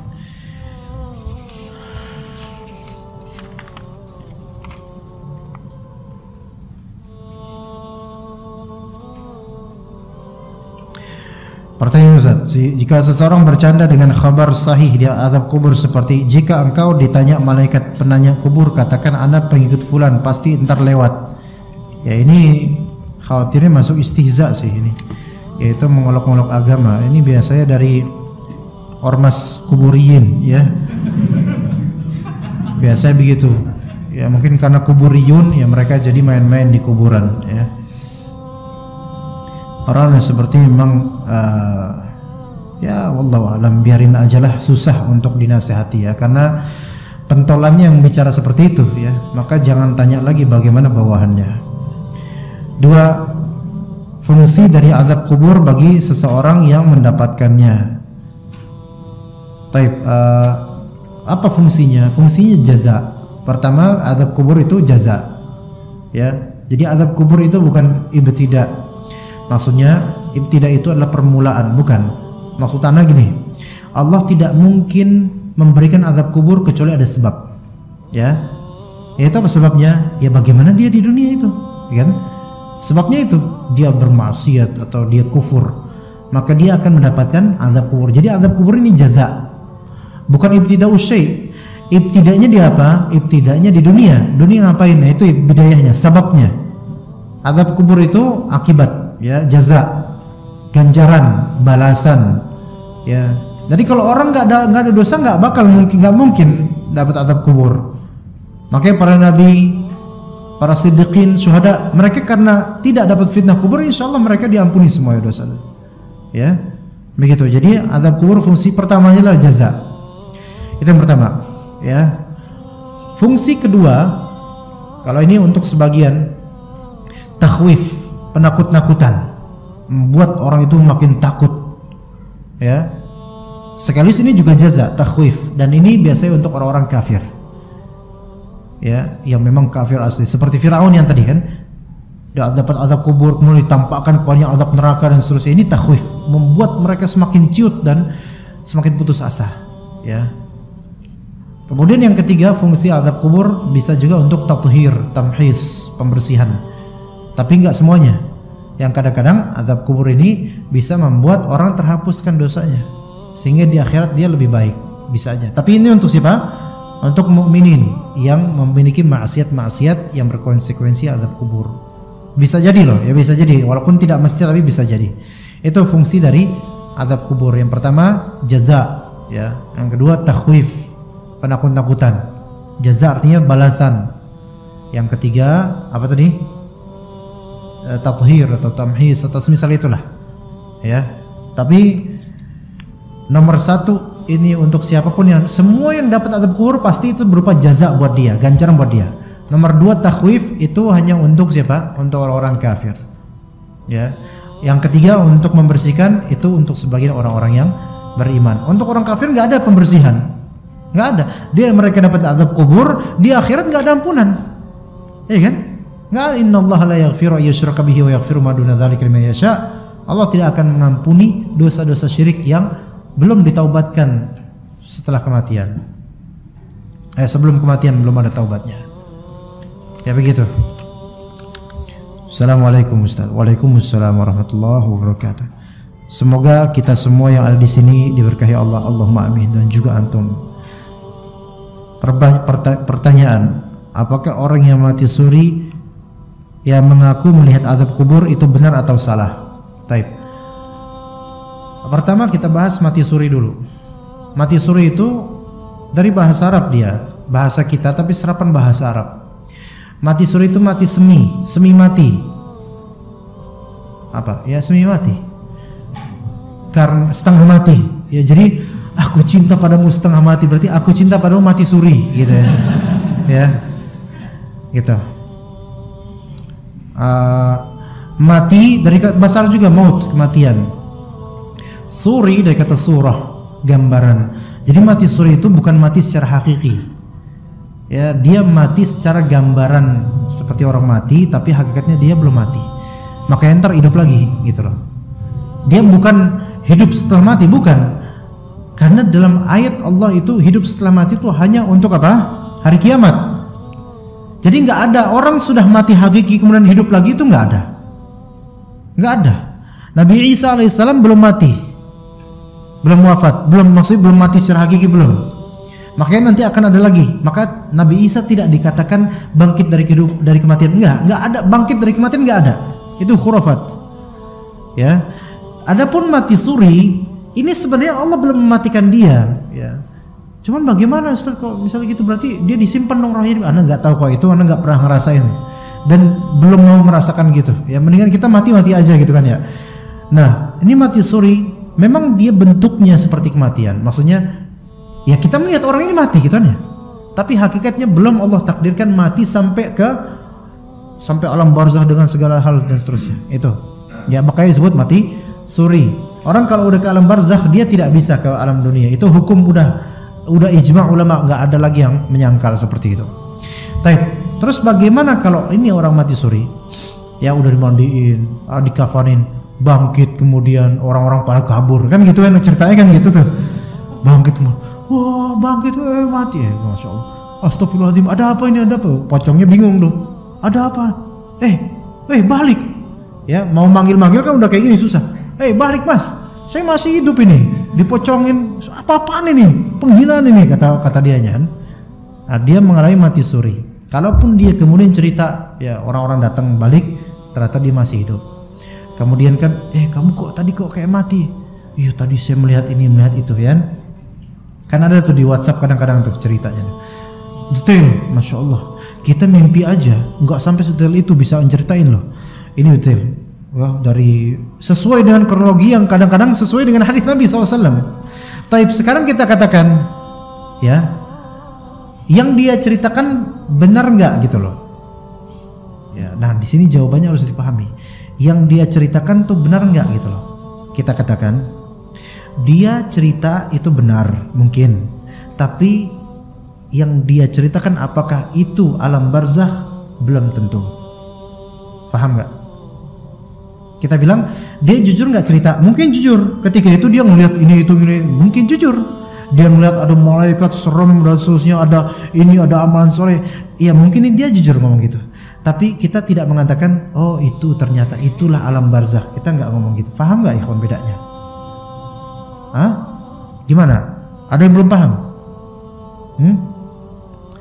Setengah paham setengah enggak ini. Ya gimana? Ini paham suri berarti ya. Kita bilang ya antum jujur, tapi kita nggak memastikan bahwasanya begitulah alam barzakh, atau kita nggak memastikan kamu telah memasuki alam barzakh. Kita nggak ngomong gitu, paham? Kita cuman karena bisa aja dia itu adalah sebuah mimpinya dia, tapi versi kematian suri atau gimana kan bisa kan ya. Makanya itu kita nggak ngomong apa-apa soal benernya kejadian itu atau enggak, tapi kita percayai dia berkata jujur gitu dengan apa yang digambarkan kepadanya. Ngerti nggak? Karena gini, kadang-kadang orang yang menceritakan hal tersebut dia akan mengatakan sesuatu yang mungkin konteks sesuatu tersebut tidak ada di hadis Nabi SAW. Paham nggak? Misalnya dia ketemu malaikat itu, kemudian ternyata malaikat disifati malaikatnya gimana? Kalau tadi bermata biru dan sebagainya itu ada hadis. Disifati kemudian malaikat itu tangannya dua, kemudian memakai baju apa gitu, disebutkan baju-bajunya misalnya. Kalau warna biru dan seterusnya kan, ya itu memang ada ya. Tapi baju disebutkan warna hitam, kemudian ada kayak baju koko dan seterusnya ya, misalnya. Jadi malaikatnya pakai baju koko. Kita bilang antum menceritakan apa yang antum lihat benar. Maksudnya apa yang dia saksikan benar, tapi bahwasanya itu adalah alam barzakh, itu kita nggak mengatakan itu benar. Ngerti nggak ikhwan? Contoh lainnya gini, anak gampang. Tidur aja, seorang tidur, istri antum tidur ikhwan, ya tidur, kemudian tiba-tiba ngigo gimana, ya, antum bangunin, manggil istri apa? Manggil istri biasanya manggil istri apa? Yang, bangun, Tangi, bangun, nggak bangun ngigo, ya. Kalau orang susah bangun kayak gitu, antum pakai kelentongan, maling, nah bangun tuh insyaallah, bangun dia, bangun, mana malingnya, gitu kan ya. Kamu kenapa tadi ngigo? Tadi aku mimpi alam barzakh mas, ada malaikat apa tadi, munkar nakir, nanya man rabbuk, man nabiyuk, kemudian ma dinuk, apa agamamu. Terus habis itu ana melihat kayak ada naga di belakangnya. Misal nih contoh aja. Baik, yang tadi itu mimpi bukan? Mimpi. Apa yang dia ceritakan tentang apa yang dia lihat benar nggak? Benar. Tapi mengatakan itu adalah apa yang di alam barzakh nanti, benar nggak? Enggak bisa kita bilang gitu, kecuali yang sesuai dengan hadis Nabi. Jadi patokannya kita alam barzakh kembali ke hadis atau kepada ayat gitu. Itu karena itu gaib. Ya begitu. Kayak misalnya kita melihat jin, apa orang yang indra keenam, ya. Habis indra keenam ada indra kemayu besoknya, ya. Ya indra keenam. Ya misalnya, aku melihat di pojok masjid sana itu loh, ada hitam-hitam. Ya dua, satu di atas, satu di bawah. Ya, tapi gitu ya. Deskripsikan, oh dia kayak gini mukanya dia. Tapi mungkin nggak dia, kita bilang ya mungkin benar ya apa yang antum lihat. Tapi kita yakin nggak itu bentuk jin aslinya? Enggak, karena itu gaib bagi kita, ya gitu ya. Benar itu ada hitam-hitam tuh dua itu. Iya benar kan? Ya, ya enggak? Ah kan? Benar tuh ada hitam-hitam. Bukan yang duduk di pojok, bukan. Assalamualaikum. Waalaikumsalam warahmatullahi wabarakatuh. Saat saya terlambat datang ke kajian, mana yang lebih utama saya lakukan antara sholat tahiyatul masjid atau duduk langsung mendengarkan materi? Yang saya khawatirkan jika saya sholat tahiyatul masjid terlebih dahulu, saya tertinggal materi kajian semakin banyak. Ini relatif, antum tergantung seberapa kebutuhan antum terhadap materi tersebut, ya. Ada beberapa kemungkinan, karena ini tergantung dengan pertama, tergantung dengan seberapa kebutuhan antum terhadap ilmu yang dijelaskan, atau tergantung dengan atmosfer dan kondisi kajian, gitu loh. Kalau misalnya antum merasa ini penting sekali ini yang diucapkan ini, jangan sampai terluput, ya, maka ya antum dahulukan duduk, nggak apa-apa, nggak masalah, karena sholat tahiyatul masjid itu sunnah, sholat tahiyatul masjid itu sunnah, tidak sampai wajib, ya. Tapi kan Rasulullah aja pernah, Ustaz, ya, beliau pernah nyuruh orang datang sholat Jumat, padahal kan khutbah itu wajib, mendengarkan khutbah itu kan wajib. Tapi Rasulullah SAW suruh beliau untuk bangkit berdiri sholat tahiyatul masjid. Berarti ini wajib, Bang? Iya, itu wajib untuk orang tersebut karena yang menyuruh langsung adalah Nabi SAW. Adapun ada dalil lain yang menunjukkan bahwasanya sholat tersebut tidak menjadi wajib untuk hak pada umumnya. Begitu, ya. Jadi tidak sampai wajib, ya. Kemudian tergantung juga dari segi atmosfer pengajian. Kalau misalnya pengajian itu ramai, antum kalau sholat, antum melihat sama orang-orang dan itu mengganggu orang lain atau mengganggu diri antum, maka al-afdol antum duduk, gitu, ya. Kayak misalnya ada DKM, panitia baru datang terlambat, ya, masuk lewat sini, sholat tahiyatul masjid sini, ya. Ini anak pelototin langsung. Ini kan apa? Orang kan pada ngeliat sini, ya. Iya. Ya, kalau yang segini malah nggak boleh, jangan. Ini membuat fitnah nanti. Tapi kalau di sana belakang, fadol, nggak masalah. Itu lebih afdol dia tahiyatul masjid. Jadi lihat dari apa? Seberapa penting ilmu itu untuk dirinya, dia butuh atau enggak? Atau dari segi apa? Posisinya dia atau atmosfer kajiannya. Kalau kajiannya di aula, nggak boleh tahiyatul masjid, ya nggak? Iya, kajian kantor misalnya di aula, ya, tahiyatul masjid, nggak ada tahiyatul aula gitu, nggak ada, ya. Assalamualaikum. Waalaikumsalam warahmatullahi wabarakatuh. Ada orang yang tiba-tiba sakit karena diganggu jin, misalkan meriang setelah tebang pohon besar. Ini kayaknya kecapean, ya, dia kecapean, ya, biasanya karena kecapean. Karena pohonnya besar, ya, terus mungkin nebangnya pakai kampak biasa, capek, terus udah gitu kan ada beberapa sarang laba-laba kena, ya, dan seterusnya, mungkin karena itu. Kalau kita percaya hal tersebut, apakah termasuk syirik? Sakit karena diganggu jin itu possible, mungkin, ya. Tapi itu jadikan possible yang terakhir kalau bisa, ya. Jangan dikit-dikit, gara-gara jin nih, orang tidur gara-gara jin, ya, ustadz salah ngomong gara-gara jin sebentar. jadikan gara-gara jin ini kalau bisa possible terakhir. Walaupun memang bisa aja, memang betul ya, tapi coba usahakan possible terakhir biar nggak terlalu kegeeran jinnya. Nah, di sini masalah nebang pohon besar kemudian diganggu jin itu memang mungkin terjadi. Ya, tapi scan dulu apakah emang karena capek murni atau fisik atau memang ada faktor makhluk astral kata mereka gitu kan. Nah, kalaupun iya, maka jangan percaya dulu sebelum antum lihat gelagatnya, meriangnya. Ruqyah misalnya. Kalau ternyata di ruqyah dibaca itu malah makin parah, ini berarti memang ada. Tapi kalau di ruqyah sembuh ya udah lupakan aja, alhamdulillah. Ya begitu. Ini juga berkaitan memang orang-orang yang nebang pohon besar tergantung akidah mereka.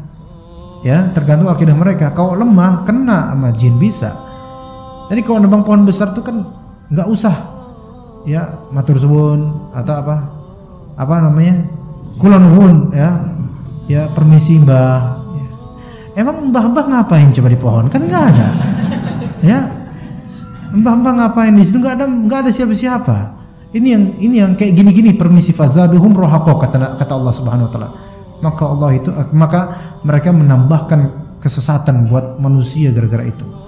Ini yang terjadi juga. Jadi sakit karena jin itu juga semi kesurupan ya kawan, bentuk salah satu sedikit bagian dari kesurupan.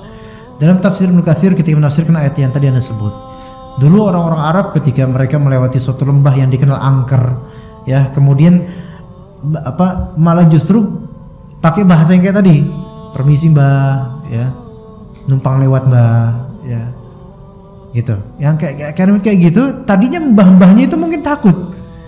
Mengetahui dia malah permisi, ya setannya malah mendekat dan akhirnya pada kesurupan gara-gara itu. Jadi di antara faktor kesurupan lemahnya iman.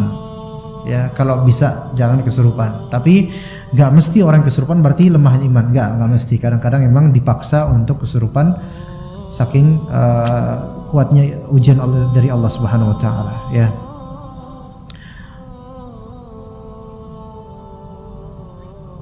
Mohon maaf jangan dikeraskan dulu. Hah? Nanya langsung. Siapa? Oh iya, tafadhal.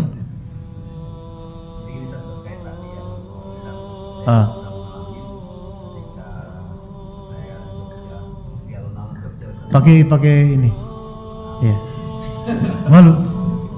Jadi ketika waktu beberapa lalu ya saya ada di alun-alun Jogja konser, dan kita lagi main anak-anak di Jogja itu, kemudian DJ itu nyangkut dan saya berusaha mengambil mainan itu, belok-belok pakai bambu, dan kemudian saya diomelin sama warga situ kan. Sebenarnya tindakan saya di situ lebih baik berhenti di dekat pohon besar itu atau itu kapan? Tahun 80. Pohon besar di Jogja. Tahun 80. Maksudnya kalau kita mengikuti perintah dari warga itu jadi gimana, ulang-ulang ceritanya. Anak kira waktu kecil. Yang kecil siapa yang kecil? Hah? Yang kecil? Anak-anak kecil. Tadi ada kecil-kecil itu apa maksudnya kecil? Bukan anak kecil, mainan anak kecil. Nyangsang di itu.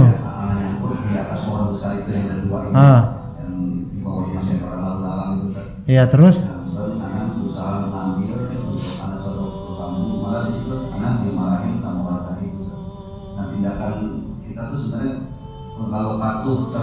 Marahin kenapa marahinnya? Karena dia tak boleh menurut pohon sebesar itu. Itu yang dua. Antum warga situ juga enggak?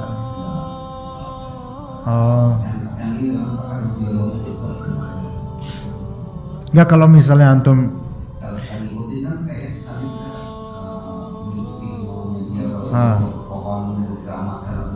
iya. Di situ dilihat maslahat madarat. Kalau misalnya antum meneruskan kegiatan itu ya terus mereka marah, akhirnya antum yang kena madaratnya, jangan. Iya, tapi kalau misalnya mereka biasa aja ya walaupun marah tapi nggak bakal bertindak apa-apa, sodok aja. Iya. Kok kayaknya nggak enak banget ngomongnya. Iya, ya nggak apa-apa sebenarnya. Kalau memang mereka oke-oke aja loh. Maksudnya walaupun marah tapi nggak diapa-apain antumnya, lanjut aja. Kalaupun anak tidak termasuk dalam Enggak. maksudnya dia Enggak.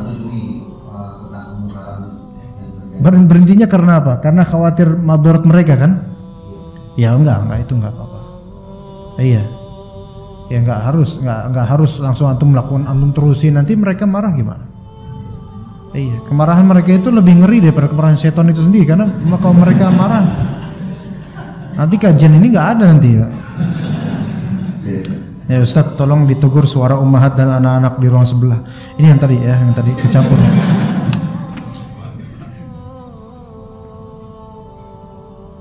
Assalamualaikum warahmatullahi wabarakatuh. Waalaikumsalam warahmatullahi wabarakatuh. Semoga Allah senantiasa memberkahi ilmu Ustadz, ya amin, dan juga antum. Satu, ya Ustadz, apakah jika seseorang yang lebih meninggal, orang yang lebih atau letih meninggal ini?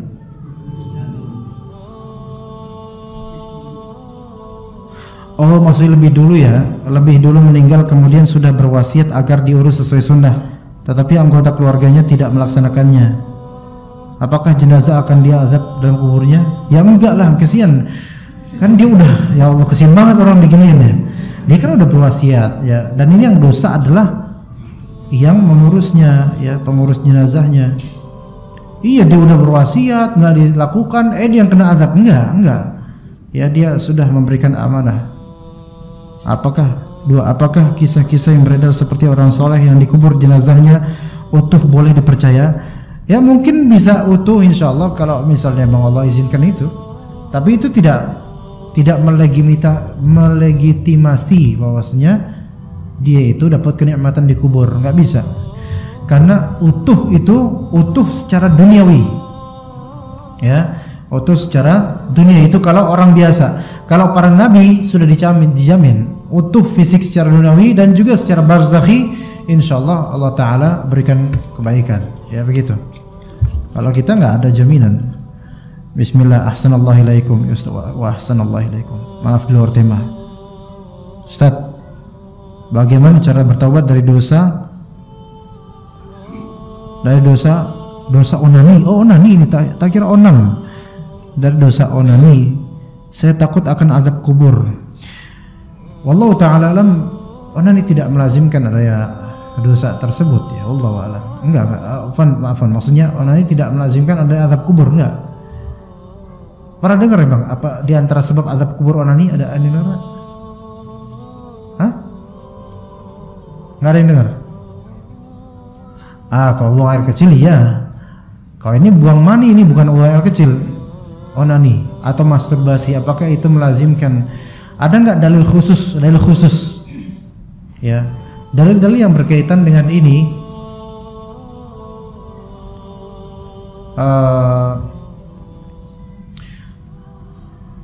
yaitu membuang mani di luar kemaluan pasangannya. Ini ada namanya azl, dan azl ini disebut oleh Rasulullah SAW al-wa'dul khafi, yaitu wa'd itu penguburan hidup-hidup tapi secara terselubung. Tapi ini tidak termasuk membunuh orang gitu ya.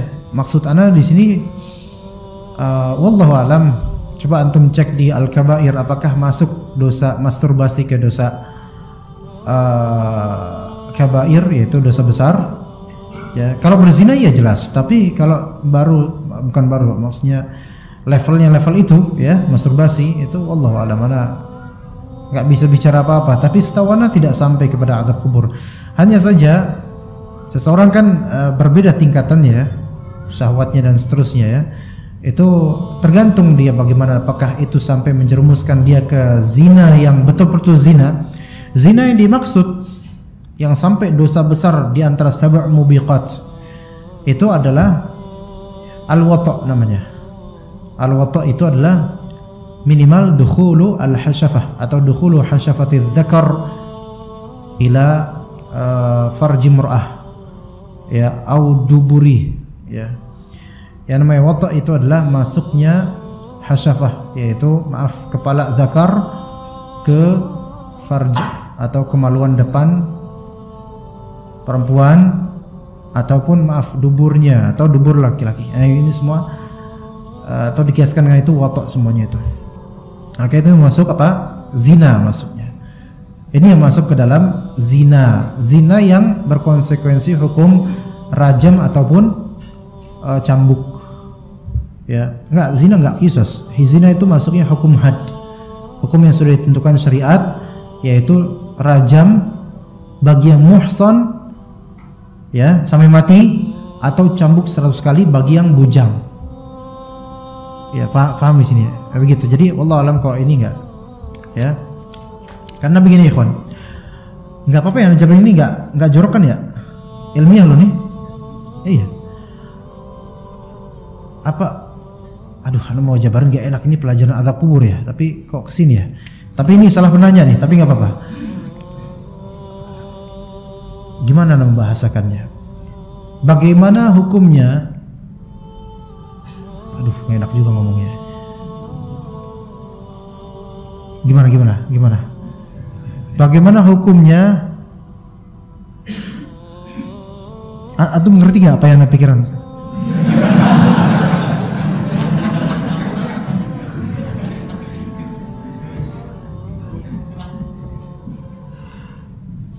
Seorang pria punya istri, ya, istri lagi haid, kan nggak boleh diwatok ya, paham? Watok tadi tahu kan? Nah, kemudian suami minta istrinya, sayang, nggak pakai tangan kamu aja, paham? Nah, ini bahasa yang paling lunak lah ini ya. Itu maksud anda ya? Apa hukumnya? Hukumnya boleh. Hukumnya boleh. Tapi ini masuk ke masalah onani nggak ya, kawan? Ini perbuatan masalah onani enggak? Maksudnya berusaha mengusahakan mengeluarkan sperma tanpa untuk masuk enggak? Enggak tahu, anak terserah antum istilahnya apa, tapi kok ini boleh? Ini enggak dosa dan boleh selama istri sendiri, atau illa ma malakat aymanuhum. Kalau onani cuma pribadi, kalau non onani orang lain. Apa namanya? Apa? Iya bukan, enggak, namanya apa itu namanya?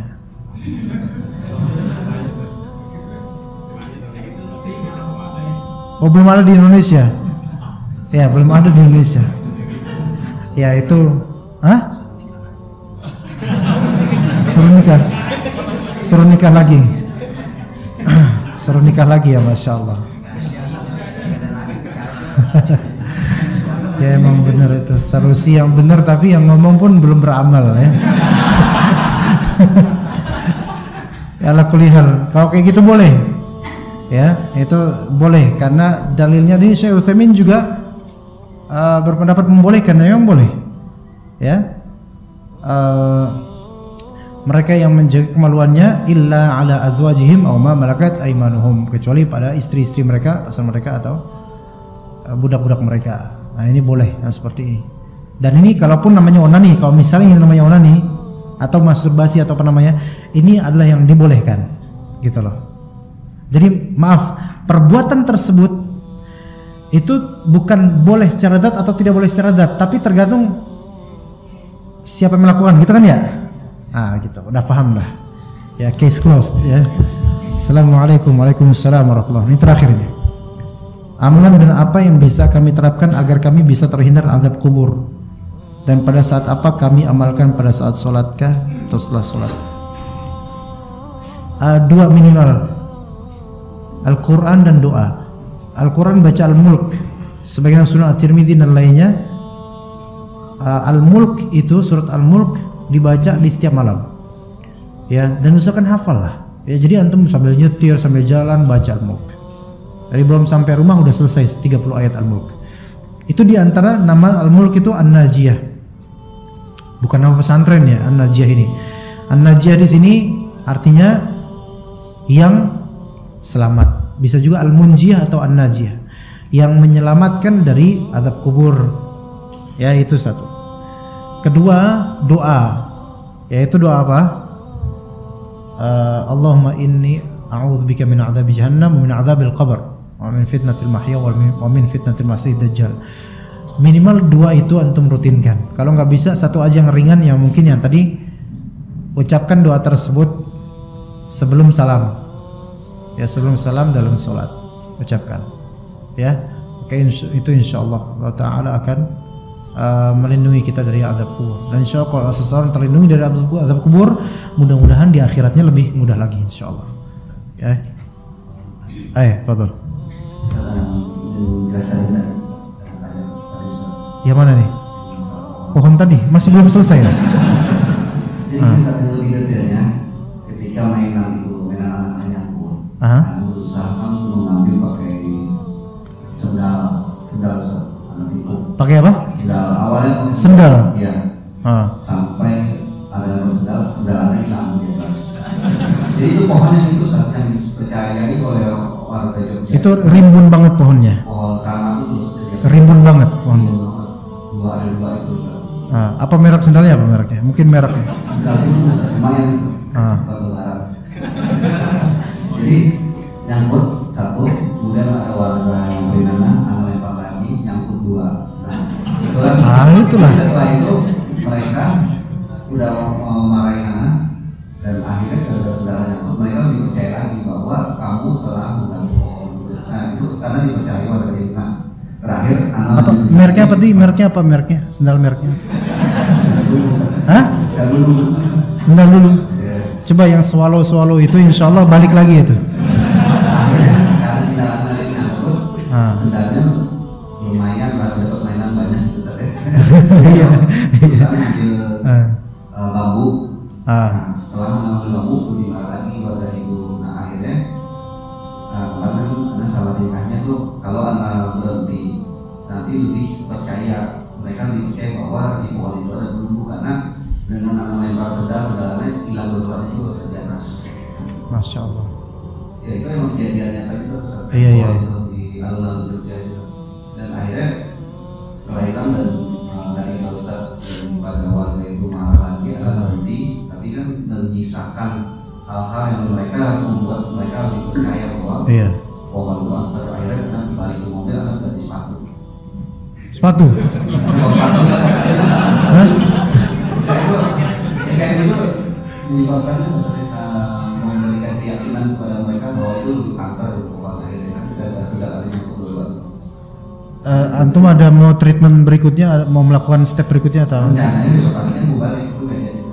Karena udah di atas. Ya nanti antum report aja ke Ana, antum mau ngapain besok-besok kasih tahu ya. Ana mau nyumbang sendal juga kayaknya. Ya ala kulli hal, kalau memang antum mau membuktikan dan memang kalau serbuan warga itu nggak begitu keras, buktikan aja. Soalnya bagusnya sih ditebang aja memang. Tapi pasti pada marah ya. Se-Jogja ya. Ya sebenarnya kan antum kan nggak sengaja, untuk itu kan nggak ada keyakinan apa-apa, jadi sebenarnya nggak dosa.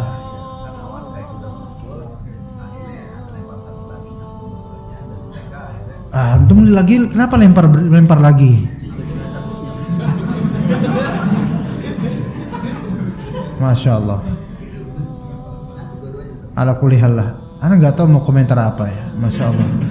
Ya pokoknya begitu aja udahlah. Nanti insya Allah mau melakukan lagi insya Allah. Ya mungkin ada barang-barang lain yang mau antum lemparkan mungkin ya. Sebenarnya memang kadang-kadang perlu ditantang memang yang seperti itu.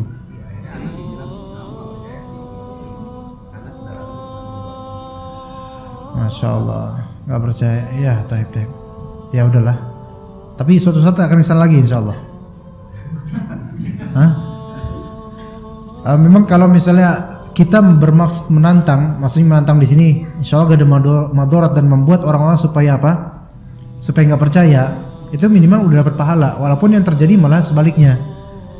Ya kan niatan antum pasti bukan buat supaya mereka yakin kan, supaya mengambil mainan atau supaya mereka nggak percaya, itu dapat pahala sebenarnya.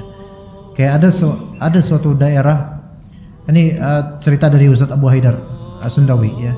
Seorang di suatu daerah ada pohon apa tuh daerah gitu ya, yang angker-angker gitu ya, yang katanya kok malam-malam lewat situ mesti ada penampakan ya. Semua warga desa kalau lewat situ mesti malam ada penampakan terus gitu.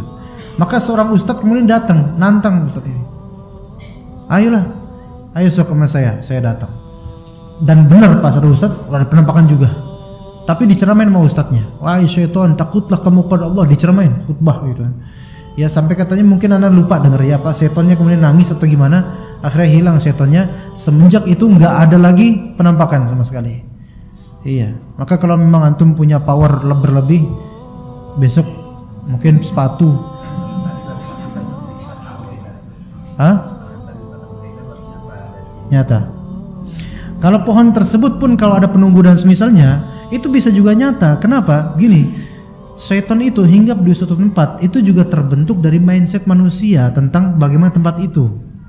Antum kalau mau mendapatkan penampakan di tempat keramat itu lebih mudah dibandingkan penampakan di tempat yang orang nggak pernah nganggap sama sekali. Kenapa? Karena dimulai dari mindset orang gitu loh. Ketika orang punya mindset ini pohon ini bertuah dan seterusnya, itu lebih mudah dapetin setan di situ. Makanya setan-setan yang di rumah-rumah angker itu kalau antum rekam bakal ketemu juga. Karena apa? Itu hasil dari apa? Mindset manusia di sekitar situ, anggapan orang-orang. Iya, begitu. Emang setan itu jadi mengikuti pola pikir manusia dan kemudian mereka mengalihkan pola pikir tersebut menuju ke kesyirikan. Begitu.